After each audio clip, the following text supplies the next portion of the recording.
കാറിന്റെ ഉള്ളിൽ കയറിയിട്ട് ഗ്ലാസ് നന്നായി പൊക്കി AC-യുള്ള കാറ്, അതിന്റെ ഉള്ളിൽ കിടക്കുന്ന മനുഷ്യനെ പുറത്തുനിന്ന് വിളിച്ചാൽ കേൾക്കുവോ? അതേപോലെ തന്നെ അതിന്റെ ഉള്ളിൽ നടക്കുന്ന കാര്യം പുറത്തറിയോ? അഥവാ ആ കാര്യം കാണാൻ കഴിഞ്ഞാലും ശബ്ദം കേൾക്കൂലല്ലോ, വായു കടക്കാതെ ശബ്ദം കേൾക്കൂലല്ലോ. അപ്പൊ ഖബറിലുള്ള മനുഷ്യനെ നമ്മൾ വിളിച്ചിട്ട് അദ്ദേഹത്തോട് പറഞ്ഞാൽ അദ്ദേഹം കേൾക്കുമോ? സുബ്ഹാനല്ലാഹ്, അങ്ങനെ ഒരു സംശയം മുസ്ലിമീങ്ങൾക്കുണ്ടാകേണ്ടതില്ല. കാരണം കേൾക്കുന്നത് എന്തുകൊണ്ടാണ്? അതേ വായുള്ളത് കൊണ്ട് കേട്ടുകൊള്ളണം എന്നില്ല, കാതുള്ളത് കൊണ്ട് കേട്ടുകൊള്ളണം എന്നില്ല. കേൾപ്പിക്കുന്നവൻ അല്ലാഹുവാണ്. അതേ, ഇന്നക ലാ തുസ്മിഉൽ മൗതാ വമാ അൻത ബിമുസ്മിഇൻ ഫിൽ ഖുബൂർ. അതേ, കേൾപ്പിക്കുന്നത് ആരാണ്? അതാരുമല്ല, അല്ലാഹുവാണ്. ഇന്നല്ലാഹ യുസ്മിഉ മൻ യശാ. അല്ലാഹു ഉദ്ദേശിച്ചവരെ അല്ലാഹു കേൾപ്പിക്കുന്നു. അതുകൊണ്ടാണ് കാതുള്ള ചിലർക്ക് കാത് കേൾക്കുന്നില്ല, കാതുള്ളതുകൊണ്ട് കേട്ടോളണമെന്നില്ല. കാത് കേൾക്കാനുള്ളൊരു ഉപകരണമാണെന്ന് മാത്രമേ ഉള്ളൂ. സുഹൃത്തുക്കളെ, നാവുള്ളത് കൊണ്ട് സംസാരിച്ചു കൊള്ളണമെന്നില്ല, കണ്ണുള്ളത് കൊണ്ട് കണ്ടുകൊള്ളണമെന്നില്ല. കേൾപ്പിക്കുന്നവൻ അല്ലാഹുവാണ്, കാണിക്കുന്നവൻ അല്ലാഹുവാണ്. എന്തിനധികം പറയണം? അദ്ഹക വ അബ്കാ. ചിരിപ്പിക്കുന്നവൻ അല്ലാഹുവാണ്, കരയിപ്പിക്കുന്നവൻ അല്ലാഹുവാണ്. എല്ലാം അല്ലാഹുവിങ്കിൽ നിന്നാണെന്ന് വിശ്വസിക്കുന്നവരാണ് മുസ്ലിമീങ്ങൾ. ആകയാൽ ഖബറിന്റെ സമീപത്ത് എന്ന് അസ്സലാമു അലൈക്കും യാ വലിയല്ലാഹ് എന്ന് പറഞ്ഞാലും, അതേപോലെ തന്നെ അസ്സലാമു അലൈക്കും യാ അബീ എന്ന് ബാപ്പാനെ വിളിച്ച് പറഞ്ഞാലും, ഹദീസിൽ വന്നതുപോലെ അസ്സലാമു അലൈക്കും യാ അഹ്ലൽ ഖുബൂർ, ഖബറാളികളെ അസ്സലാമു അലൈക്കും. നബി സല്ലല്ലാഹു അലൈഹി വസല്ലം അങ്ങനെ വിളിച്ചിട്ട് സലാം പറഞ്ഞ് പഠിപ്പിച്ചു തന്നിട്ടുണ്ട് നമുക്ക്. അത് അന്ധവിശ്വാസമല്ല. അതേ, കേൾക്കാത്ത ആളുകളെ വിളിക്കുകയല്ല. ആ ഖബറിൽ കിടക്കുന്ന വ്യക്തിയെ സംബന്ധിച്ച് ഹദീസിൽ നമുക്ക് കാണാം, നബി സല്ലല്ലാഹു അലൈഹി വസല്ലം തങ്ങൾ തന്നെ പറയുന്നു, ഇന്നഹു ലയസ്മഉ ഖർഅ നിആലിഹിം. നിങ്ങളുടെ ചെരുപ്പിന്റെ ശബ്ദം പോലും ഖബറിലുള്ളവർ കേൾക്കുന്നു കേട്ടോ.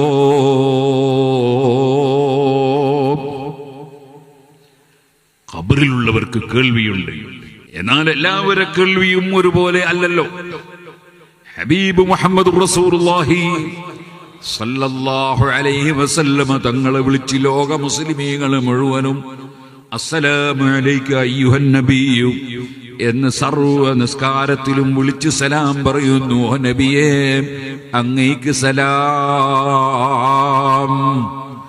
അത് എവിടെ വെച്ച് പറഞ്ഞാലും, എത്ര ആളുകൾ പറഞ്ഞാലും, അതേ അസ്സലാമു അലൈക അയ്യുഹൻ നബിയ്യു എന്ന് പറയുമ്പോ അവിടുന്ന് പറയാണ്, മാമിൻ അഹദിൻ യുസല്ലിമു അലയ്യ ഇല്ലാ വറദ്ദല്ലാഹു റൂഹി ഫഅർദ് അലൈഹിസ്സലാം.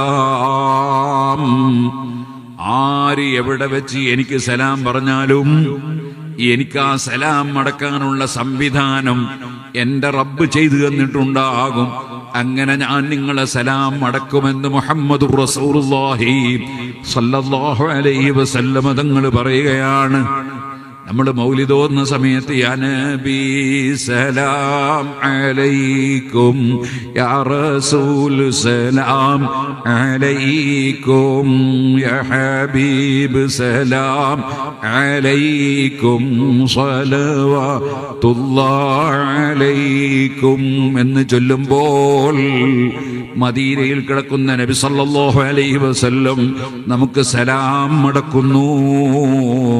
അതുപോലെ എന്റെ പ്രിയപ്പെട്ട ഉമ്മമാരെ, രാവിലെ സുബഹിന്റെ സമയത്ത് പാവപ്പെട്ട ഒരു ഉമ്മാമ നന്നായി തണുത്ത് വിറക്കുന്ന സമയം അള്ളാഹുവിനെ സ്നേഹിച്ചും അള്ളാഹുവിന്റെ ഹബീബിനെ സ്നേഹിച്ചും നിസ്കരിക്കാൻ എഴുന്നേറ്റ് വന്ന് അല്പം ചൂടുവെള്ളമെടുത്ത് അതാ വിറക്കുന്നുണ്ട്, ഒതുവെടുത്ത് അതാ ഖിബിലയിലേക്ക് തിരിഞ്ഞ് ആ ഉമ്മാമ നിസ്കരിക്കുമ്പോൾ അസ്സലാമു അലൈക അയ്യുഹൻ നബിയ്യു, ഓ നബിയെ അങ്ങേക്ക് സലാം. എന്നാ ഉമ്മാമ പറയുമ്പോ മദീനയിൽ വെച്ച് ഹബീബ് നബി സല്ലല്ലാഹു അലൈഹി വസല്ലം തങ്ങൾ കേൾക്കുന്നു, വഅലൈഹിസ്സലാം, നിനക്ക് സമാധാനമുണ്ടാകട്ടെ എന്ന് അവിടുന്ന് തിരിച്ചു പറയുന്നു. അതുപോലെ സലാം ചൊല്ലുന്നവരോടൊക്കെ പറയുന്നു. അതുകൊണ്ട് ഞാൻ ആദ്യം തന്നെ സൂചിപ്പിക്കട്ടെ, ഒരു തിരക്കിലും ഒരു നേരത്തെ നിസ്കാരവും ഖളായി പോകാൻ പാടില്ല. കാരണം നിസ്കാരം അല്ലാഹുമായുള്ള സംഭാഷണമാണെന്നതിന്റെ പുറമെ അവന്റെ ഹബീബിനെ വിളിച്ച് സലാം പറയുകയും കൂടി ചെയ്യുന്നൊരു കർമ്മമാണ് നിസ്കാരം. സുബ്ഹാനല്ലാഹ്, സലാം പറയൽ നിർബന്ധമുള്ള ഒരേ ഒരു വ്യക്തി അത് നബി സല്ലല്ലാഹു അലൈഹി വസല്ലം തങ്ങൾ മാത്രമാണ്. മറ്റുള്ളവർക്ക് സലാം പറയൽ സുന്നത്ത് മാത്രമാണ്. ഇനി ആരെങ്കിലും ഇങ്ങോട്ട് സലാം പറഞ്ഞാൽ അങ്ങോട്ട് സലാം മടക്കൽ നിർബന്ധമാണ്. എന്നല്ലാതെ അങ്ങോട്ട് സലാം പറയൽ വുജൂബ് എന്ന ഒരു മസ്അല ഇല്ലല്ലോ. മിമ്പറിൽ കയറിയ ഖതീബ് പോലും സലാം പറയൽ നിർബന്ധമില്ല, സുന്നത്താണ്. അദ്ദേഹം വരുമ്പോൾ വഴിക്കുള്ളവർക്കും സലാം പറയുന്നത് സുന്നത്താണ്. വാളെടുത്ത് കൊടുക്കുന്ന മുക്രിക്കാക്കും അസ്സലാമു അലൈക്കും പറയുന്നത് സുന്നത്താണ്. പക്ഷെ ഒരു മസ്അല ഞാൻ ഇവിടെ ഓർമ്മപ്പെടുത്തുന്നു. മിമ്പറിൽ വെച്ച് സലാം ചൊല്ലുന്ന ഇമാമ് സലാം ചൊല്ലിയാൽ അദ്ദേഹം കേൾക്കുന്ന വിധത്തിൽ മടക്കൽ സദസ്സിലുള്ളവർക്ക് നിർബന്ധമാണ്. ഒരാളെങ്കിലും അദ്ദേഹം കേൾക്കുന്ന വിധത്തിൽ മടക്കിയിട്ടില്ലെങ്കിൽ പള്ളിയിൽ വന്ന മുഴുവൻ ആളുകളും കുറ്റക്കാരാണ്. ഒരാളെങ്കിലും ഉറക്ക വഅലൈക്കും സലാം മിമ്പറിൽ കേൾക്കുന്ന രൂപത്തിൽ മടക്കണം. ഏകദേശ പള്ളിയിലും വളരെ പതുക്കെ എല്ലാവരും മടക്കി ഒപ്പിക്കലാണ്. അതുകൊണ്ടാണ് ഞാൻ പറയാൻ കാരണം, എല്ലാവരും കുറ്റക്കാരാവും. സലാം പറഞ്ഞാൽ കേൾക്കുന്ന വിധത്തിൽ മടക്കണം. അത് ആര് എപ്പോ പറഞ്ഞാലും അങ്ങനെ തന്നെയാണ്. ചിലരുണ്ടല്ലോ അസ്സലാമു അലൈക്കും പതുക്കെ അങ്ങോട്ട് കേൾക്കാത്ത രൂപത്തിൽ വഅലൈക്കും അസ്സലാം. എനിക്ക് സലാം പറഞ്ഞില്ല, ഞാൻ മടക്കുകയും ചെയ്തിന്. അങ്ങനെയാ പറ്റൂല. മറിച്ച് സലാം മടക്കുന്നത് കേൾക്കണം. ഇമാമിങ്ങൾ എത്രത്തോളം പറഞ്ഞു എന്നറിയോ? ഒരാൾ ഓടിപ്പോകുമ്പോ സലാം പറഞ്ഞാല് കേൾപ്പിക്കാൻ വേണ്ടി പിന്നാലെ ഓടണോ എന്ന് വരെ ഇമാമികൾ ചർച്ച ചെയ്തിട്ടുണ്ട്. കാരണം കേൾപ്പിക്കൽ നിർബന്ധമാണ്. അപ്പൊ ഏതായിരുന്നാലും ശരി, നബി സല്ലല്ലാഹു അലൈഹി വസല്ലം തങ്ങൾക്ക് സലാം പറയുമ്പോൾ അത് സമീപത്ത് വെച്ചായിട്ടില്ലെങ്കിലും നബി സല്ലല്ലാഹു അലൈഹി വസല്ലം തങ്ങൾ അത് കേൾക്കുകയും മടക്കുകയും ചെയ്യുന്നു.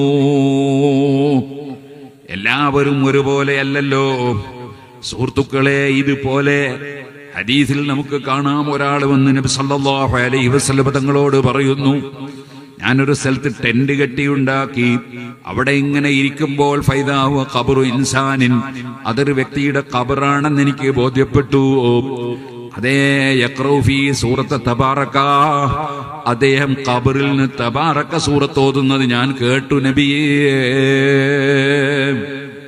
അപ്പൊ നബി സല്ലല്ലാഹു അലൈഹി വസല്ലം നിങ്ങൾ പറഞ്ഞു, ഖബറിൽ നിന്ന് പറയുന്നത് എങ്ങനെ ഇങ്ങോട്ട് കേൾക്കുക എന്ന് ചോദിച്ചോ? ഇല്ല, കാരണം എല്ലാവരെ കേൾവിയും ഒരുപോലെയല്ല. അത് സഹാബിയാണ്, അദ്ദേഹത്തിന് അല്ലാഹു തആല കറാമത്ത് മുഖേന ഖബറിലുള്ള ആ ഖുർആനോത്ത് കേൾപ്പിച്ചു കൊടുത്തതാണ്.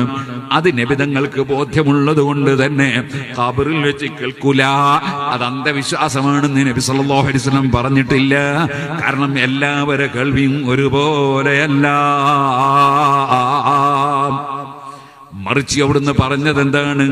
തിൽക്കൽ മുൻജിയത്തു തുൻജീഹി മിൻ അദാബിൽ ഖബരി, ആ സൂറത്ത് ഖബറിലെ അദാബിൽ നിന്ന് രക്ഷപ്പെടുത്തുന്ന സൂറത്താണ്. അത് അദ്ദേഹം ഖബറിൽ വെച്ച് ഓതുകയാണ്. അതുകൊണ്ട് എന്റെ പ്രിയപ്പെട്ട ഉമ്മമാരോടും എല്ലാ മുഅ്മിനീങ്ങളോടും പറയട്ടെ, നമ്മൾ മഗ്രിബായി കഴിഞ്ഞാൽ ഉറങ്ങുന്നതിന് മുമ്പ് തബാറക സൂറത്ത് ദിവസേന ഒന്നോതണം. അങ്ങനെ ഓതിയാൽ ഖബറിലെ അദാബിൽ നിന്ന് രക്ഷപ്പെടുമെന്ന് ഹദീസ് പഠിപ്പിക്കുന്നുണ്ട്. അതുകൊണ്ട് തന്നെയാണ് ഖബറാളിയെ ഖബറിൽ വെച്ചാൽ, മരിച്ച ഒരാളെ ഖബറിൽ വെച്ചാൽ അവിടെ വെച്ചൊരു തബാറക സൂറത്ത് ഓതുന്നത് പുണ്യമുണ്ട്. ഖബറിൽ വെച്ചതിന് ശേഷം ഒരു തബാറക സൂറത്ത് ഓതുന്നത് പുണ്യമുണ്ട്. അത് പല ഇമാമികളും വിശദീകരിച്ചിട്ടുണ്ട്. ഇരിക്കട്ടെ, പറഞ്ഞ വിഷയത്തിലേക്ക് തന്നെ പോകാം. സുഹൃത്തുക്കളെ, ഖബറിലുള്ളവർക്ക് കേൾക്കാൻ കഴിയും, ഖബറിലുള്ളവരെയും കേൾക്കാൻ കഴിയും. പക്ഷെ എല്ലാവർക്കും എല്ലാം കഴിഞ്ഞുകൊള്ളണമെന്നില്ല. ഖബറകത്തുസ്താദെ കുറവാക്കി കണ്ടാരെ, ഖബറിങ്കൽ നിന്നിട്ട് നീക്കിച്ച് വെച്ചോവർ. മഹാനായ മുഹീദ്ദീൻ അബ്ദുൽ ഖാദിർ ജീലാനി ഖദ്ദസല്ലാഹു സിർറുൽ അസീസ് സ്വന്തം ഉസ്താദിന്റെ കൈക്ക് അപകടമുള്ളതായി ഖബറിലുള്ള സംഗതി മേലെ നിന്ന് കാണാൻ മഹാനവറുകൾക്ക് കഴിഞ്ഞു. അവിടെ വെച്ച് നീണ്ട പ്രാർത്ഥന നടത്തി അവിടുന്ന് ആ കൈ ശരിപ്പെടുത്തി കൊടുത്തു. പടച്ചവനോട് പ്രാർത്ഥിച്ചുകൊണ്ട് ആ കൈ ശരിയാക്കി കൊടുത്തു. അതാണ് ഖബറകത്തുസ്താദെ കുറവാക്കി കണ്ടാരെ, ഖബറിങ്കൽ നിന്നിട്ട് നീക്കിച്ചി വെച്ചോവർ. ഹബീബ് നബി സല്ലല്ലാഹു അലൈഹി വസല്ലമ തങ്ങൾക്കും അതേപോലെ തന്നെ സംഭവം ഉണ്ടായല്ലോ. ഖബറിൽ കൊണ്ടുപോയി വെച്ച അവിടുത്തെ ശിഷ്യനായ സഅദ് റളിയല്ലാഹു അൻഹുവിന്റെ ഖബറിൽ പ്രയാസം അനുഭവപ്പെടുന്നത് അവിടുന്ന് കാണുകയും ഖബറിന്റെ സമീപത്ത് നിന്ന് തസ്ബീഹ് ചൊല്ലുകയും അങ്ങനെ അല്ലാഹു സുബ്ഹാനഹു വ തആല അത് നീക്കി കൊടുക്കുകയും ചെയ്തപ്പോൾ തക്ബീർ ചൊല്ലി അവിടുന്ന് സന്തോഷത്തോടെ തിരിച്ചു വരികയും ചെയ്തത് ഹദീസിലുണ്ടല്ലോ. അപ്പൊ ഖബറിലുള്ളത് നബി സല്ലല്ലാഹു അലൈഹി വസല്ലം പലപ്പോഴും കാണാൻ കഴിഞ്ഞിട്ടുണ്ട്. ചിലപ്പോൾ മഹാന്മാരായ ആളുകൾക്കും കാണാനും കേൾക്കാനും കഴിയും. കാരണം അമ്പിയാക്കൾക്ക് മുഅ്ജിസത്തായി കൊടുക്കുന്ന അതേ സംഗതി പലതും ഔലിയാക്കൾക്ക് കറാമത്തായി അല്ലാഹു സുബ്ഹാനഹു വ തആല കൊടുക്കും. അത് അഹ്ലുസുന്നത്തി വൽ ജമാഅത്തിന്റെ വിശ്വാസമാണ്.